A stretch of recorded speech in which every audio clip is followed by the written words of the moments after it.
início do século XIX, o Brasil passou por grandes transformações com a vinda da família real.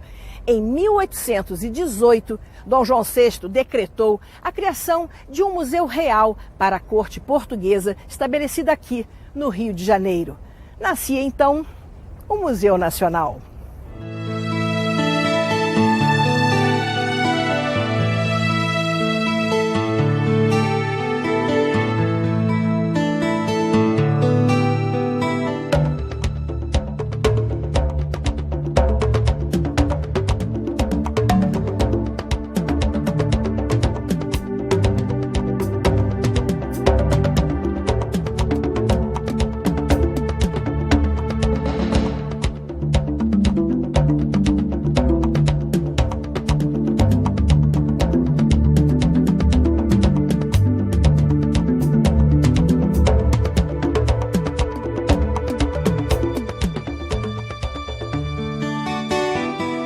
O Museu Nacional é uma das mais importantes instituições científicas do Brasil. Durante seus quase 200 anos de história, esse verdadeiro templo do conhecimento humano se transformou no maior museu da América Latina em ciências naturais e antropologia. Quase 200 anos O Museu Nacional é a instituição científica mais antiga da América Latina. A finalidade do museu é a exposição, é transmitir, o conhecimento. É um museu de história natural e antropologia. Então é nossa obrigação transmitir esse conhecimento ao público em geral. É um museu nacional, ou seja, é um museu da nação.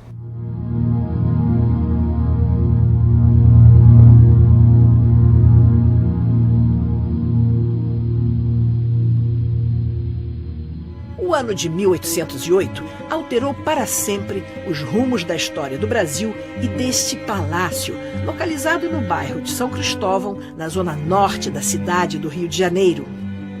Para fugir do domínio napoleônico, o rei de Portugal, Dom João VI, e toda a sua corte embarcaram em naus e cruzaram o Atlântico. De colônia, o Brasil passa a ser a sede do Reino Unido de Brasil, Portugal e Algarves. Mas para isso, foi criada aqui uma infraestrutura à altura desse reino secular. Dom João veio com a corte portuguesa em 1808 e para que ele pudesse instalar a corte e o funcionamento da própria corte, foi necessário que ele criasse uma série de instituições como o Banco do Brasil, o Jardim Botânico, a Academia de Medicina, Casa da Pólvora, enfim. Entre essas instituições, uma também foi criada, que foi do Museu Real. Foi uma visão muito importante do Dom João VI em criar essas instituições e quando saiu daqui do Brasil, deixar o Museu Nacional, que inicialmente não foi aqui nesse palácio, mas em 1892 passou a ser. O casarão de São Cristóvão foi cedido por um rico negociante para servir de residência real, mas teve que passar por amplas reformas.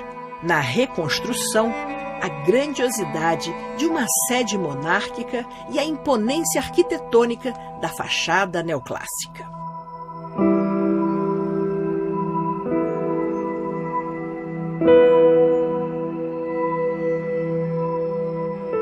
Esse Paço Imperial era a residência originalmente de verão de Dom João e depois foi a residência de Dom Pedro I da família imperial, depois Dom Pedro II, até o momento em que Dom Pedro II foi para o exílio. Mas a ligação da monarquia luso-brasileira com o Museu Nacional, antigo Museu Real, não se restringe à sua fundação e ao prédio que ele ocupa desde o final do século XIX. Dom João VI e seus descendentes, a família imperial do Brasil, foram fundamentais para o surgimento do diversificado acervo desse museu, que conta com importantes fragmentos da história, tanto do Brasil e da humanidade, quanto do planeta e do universo.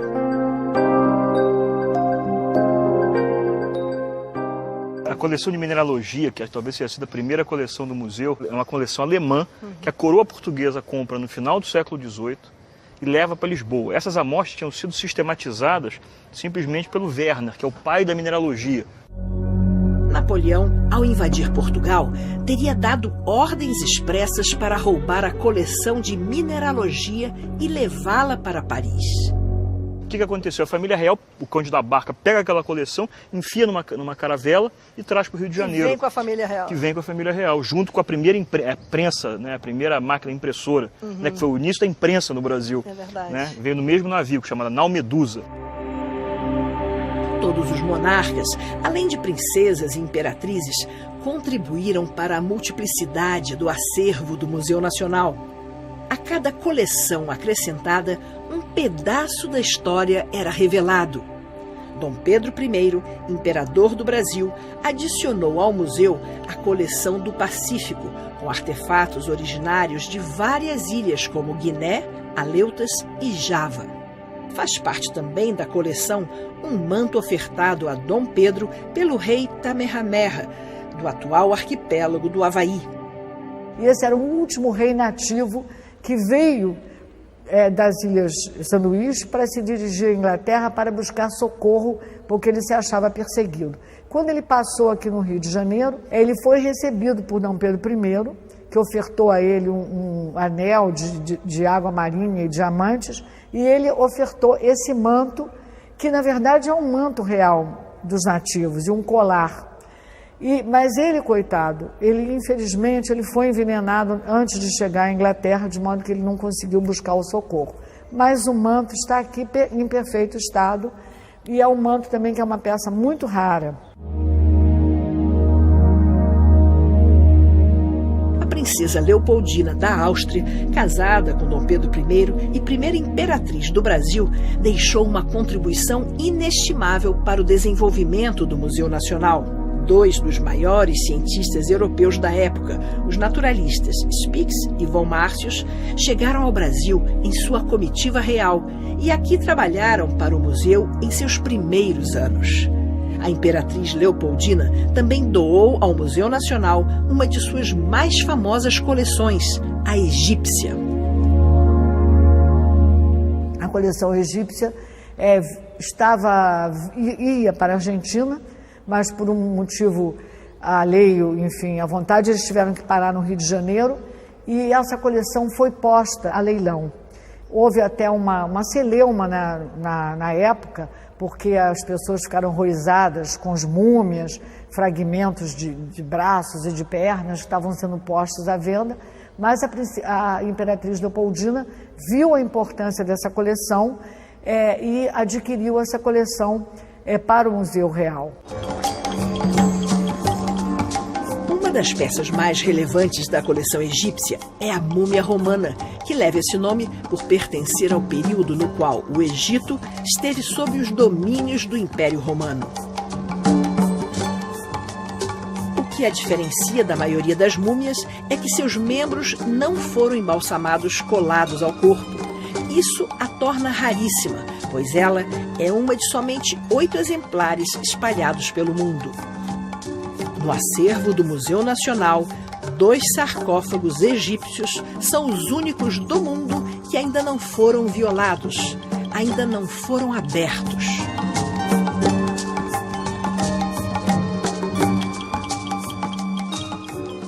Durante o reinado de Dom Pedro II, o Museu Nacional foi transformado em um centro de pesquisa, um local de produção de conhecimento sobre o Brasil. Dom Pedro II foi um homem muito culto que valorizou a arte e a ciência. De seu acervo pessoal veio a coleção pré-colombiana.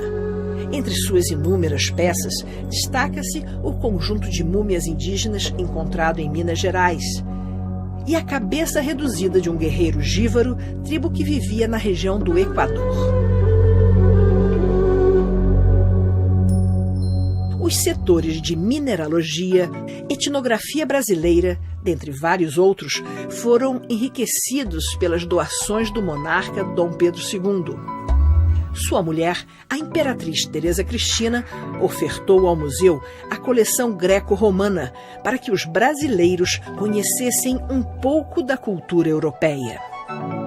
Toda essa coleção que nós vemos aqui hoje é uma coleção que veio em parte do Museu de Nápoles, o Museu Real de Nápoles era chamado então assim, em parte das escavações de Pompeia e Herculano. Como vocês sabem, uma região de Pompeia e Herculano, elas foram praticamente extintas por causa do Vesúvio muitos séculos antes. E no século XVIII começou a vir à luz, graças às escavações, vamos dizer, as ruínas de Pompeia e de Herculano que tinham ficado cobertas pelas lavas do Vesúvio. E, então, muita coisa veio dessas escavações.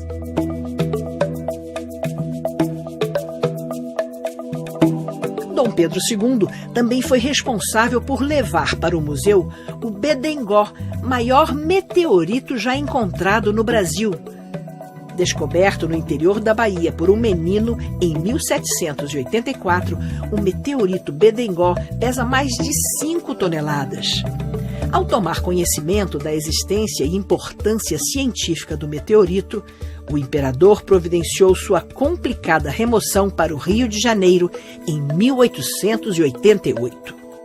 Atualmente, na 16ª posição, o Bedengó era, na época em que foi achado, o segundo maior meteorito do mundo.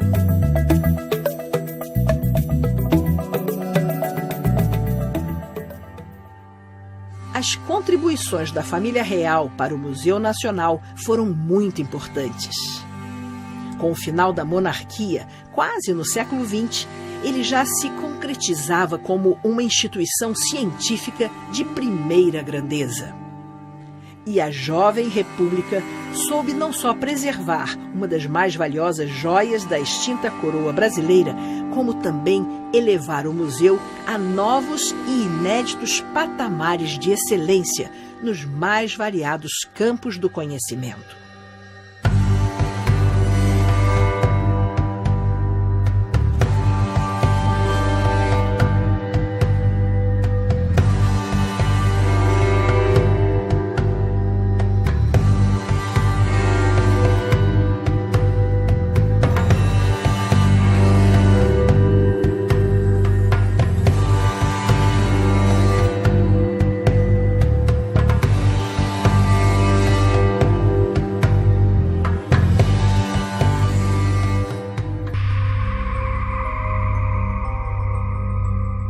O Museu Nacional reúne os maiores acervos científicos de toda a América Latina, cursos de pós-graduação, exposições, intercâmbio com instituições do exterior e vários laboratórios de pesquisa.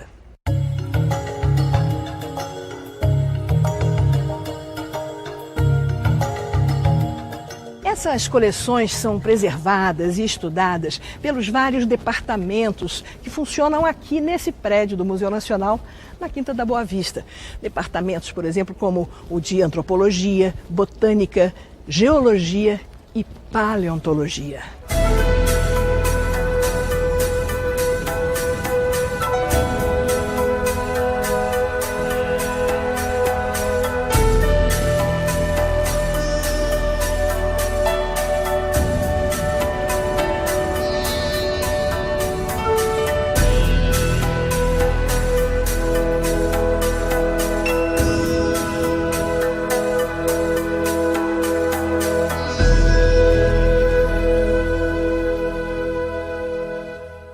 Há 66 anos, o Museu Nacional pertence a uma das mais tradicionais e respeitadas instituições de ensino superior de todo o país, a UFRJ. Nós fomos incorporados à Universidade Federal do Rio de Janeiro em 1946, então nós obedecemos toda a estrutura acadêmica da universidade, que basicamente é dividida em departamentos. Então tem vários cursos de pós-graduação, lato sensu, stricto sensu, quer dizer, mestrado, doutorado, funcionam aqui no museu. Quer dizer, os docentes são docentes da Universidade Federal do Rio de Janeiro e que atuam dentro do museu, não só sendo responsáveis pelos acervos nas reservas técnicas, mas por ministrarem cursos que funcionam aqui. No Museu Nacional, os números são sempre superlativos. Somente nesses cursos de mestrado e doutorado são cerca de 300 alunos que desenvolvem suas pesquisas com o auxílio do vasto e crescente acervo científico. Um destes centros de estudo mais importantes é o de antropologia, conceituado mundialmente. Outro departamento que se destaca é o de entomologia. O Museu Nacional está inserido no cenário, talvez, nacional em pesquisa em entomologia, como talvez um dos 4 maiores centros de pesquisa sobre biodiversidade entomológica. Aqui o Museu Nacional é o grande centro, talvez, de estudo da ordem Odonata, que é o foco, o objeto do trabalho desse laboratório.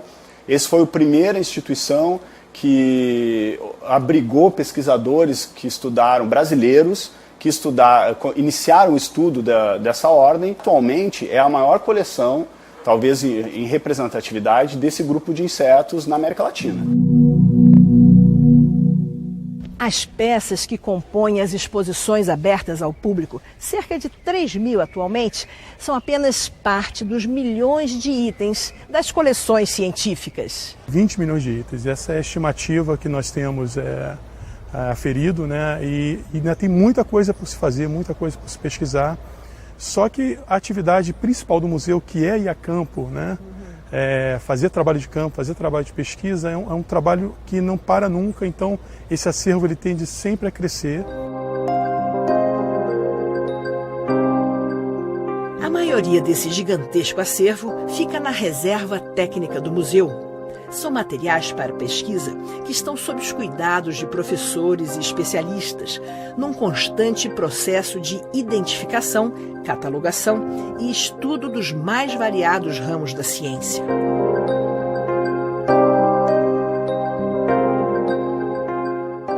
Nós fizemos há pouco tempo uma expedição na Antártica, que nós coletamos cerca de 3 toneladas de material e o que está exposto nem 1% do que foi coletado.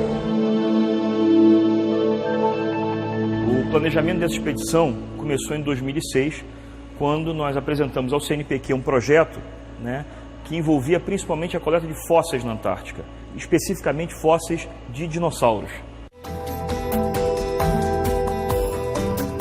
Durante a maior parte da expedição ao continente gelado, a equipe de cientistas conduziu um extenso trabalho no campo da geologia. Encontrou também outros tipos de fósseis muito significativos, como os de animais invertebrados, conchas e madeiras de cerca de 90 milhões de anos, revelando que a Antártica já foi um ambiente muito mais quente, com enormes florestas que sustentavam uma vida animal diversificada e de grande porte. Porém, a maior descoberta da expedição ficou para o final.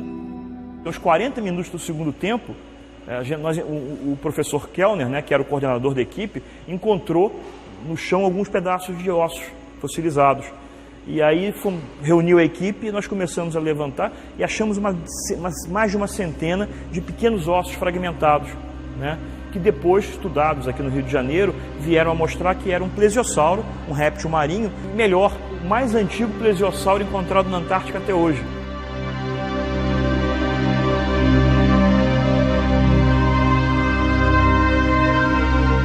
Mas a incessante busca dos paleontólogos da Universidade Federal do Rio de Janeiro não se restringe ao longínquo continente antártico.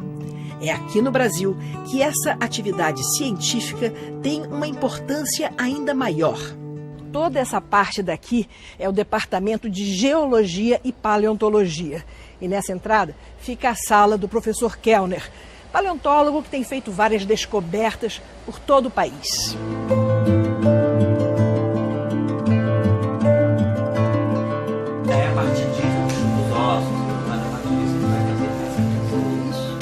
Posso destacar para você, quer dizer, além da Bacia do Araripe, que é um lugar absolutamente fantástico, nós temos os sedimentos triássicos, ou seja, estamos falando aí em torno de 225 a 215 milhões de anos atrás, do Rio Grande do Sul, que tem dinossauros primitivos, os primeiros mamíferos, ou animais que antecederam os mamíferos, e também temos a megafauna que a gente encontra em Minas Gerais e também na Bahia, em diferentes grutas, sem esquecendo os dinossauros que a gente encontra em Mato Grosso, São Paulo e também em Minas Gerais. E tem megafauna também no Acre, não é isso? Tem megafauna, mas é uma fauna diferente. É o Purosaurus, aves gigantes e que viveram num ambiente bem pantanoso e que nos ajuda, inclusive, a entender como evoluiu a floresta amazônica, quer dizer, como ela surgiu e como ela evoluiu desde então. A coleção de arqueologia brasileira do Museu Nacional também transmite com clareza a bem-sucedida parceria entre a produção científica e a transmissão de conhecimento para o público que frequenta o museu. O crânio de Luzia, um dos mais antigos do Brasil, foi encontrado na região de Lagoa Santa, Minas Gerais. Desse mesmo local vieram a preguiça gigante e o tigre dente de sabre. Há também a exposição dos sambaquis, os artefatos dos índios de Maracá e Marajó, a cerâmica tupi-guarani, uma infinidade de objetos que, ao mesmo tempo, enriquece o conhecimento científico no Brasil e encanta os visitantes do Museu Nacional. Eu acho que é uma aprendizagem natural, é uma coisa que tu não fica fixo lendo livro. Eu tenho paixão por história do Brasil. E essa parte toda, assim, essa questão do descobrimento, né, do Dom João VI, que foi assim, muito importante para a gente, tudo. Então, eu acho que tem que trazer, tem que mostrar, tem que conhecer. Vale a pena também ressaltar que o museu fica inserido num parque que é a Quinta da Boa Vista, que é um parque popular do Rio de Janeiro. Então, nós temos um público de cerca de 1,5 milhão por ano aqui na Quinta da Boa Vista.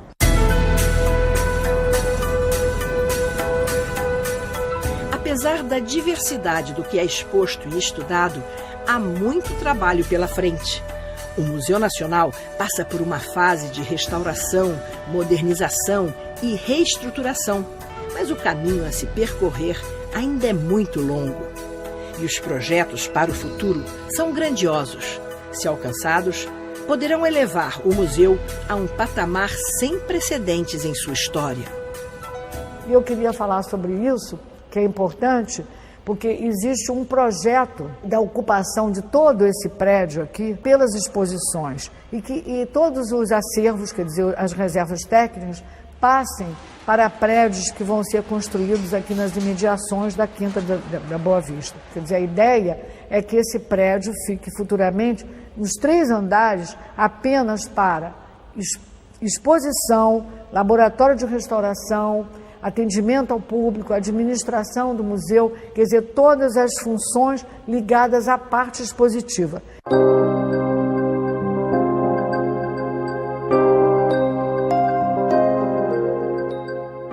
Nós queremos fazer o melhor para mostrar à população o que é feito de pesquisa de ponta no Brasil, lembrando que sempre que é uma instituição de pesquisa também, né? E a melhor forma é a exposição, é abrir a casa, né? E dizer, o museu é de todos nós, né? Então, visite o Museu Nacional, né? Ficaremos muito orgulhosos da presença de vocês.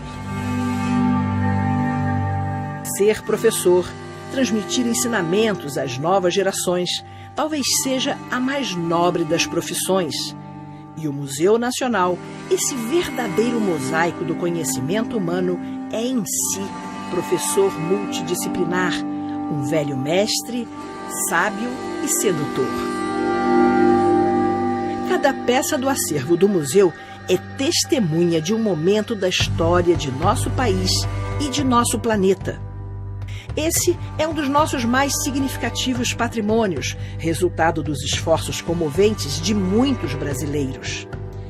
Privilegiar essa instituição, que atua na interface memória e produção científica, é a garantia de que o Brasil, assim como o próprio Museu Nacional, estará sempre em constante movimento.